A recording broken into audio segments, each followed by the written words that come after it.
আজকের রাতটি হচ্ছে রমজানের শেষ দশকের একটা বেজোড় রাত্র, অর্থাৎ এটা হচ্ছে একটা সম্ভাব্য লাইলাতুল কদর।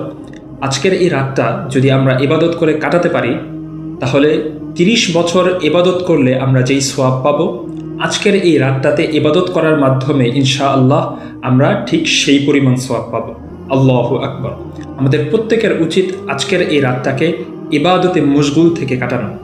আমরা যারা সূরা ইয়াসিন তেলাওয়াত করতে পারি, আমরা অ্যাটলিস্ট একবার হলেও এই সূরাটা আজকের রাতে পাঠ করব। কারণ আপনি যদি এই সূরাটা পাঠ করেন, কোরআন শরীফ 10 বার খতম করার সওয়াব ইনশাআল্লাহ আপনি পাবেন। আর এটা যদি লাইলাতুল কদর হয়ে থাকে, তাহলে ৮৩ বছর প্রতিদিন কোরআন শরীফ 10টা করে খতম করার সওয়াব ইনশাআল্লাহ আল্লাহ রাব্বুল আলামিন আপনার আমল নামায় লিখে দিবেন। সুবহানাল্লাহ। সুতরাং আমার প্রিয় ভাই ও বোন, আপনাদের প্রত্যেকের উচিত আজকের এই রাতটাকে ইবাদতের মধ্যে কাটানো। আল্লাহ রাব্বুল আলামিন আমাদের প্রত্যেককে সেই তৌফিক দান করুন। আমিন।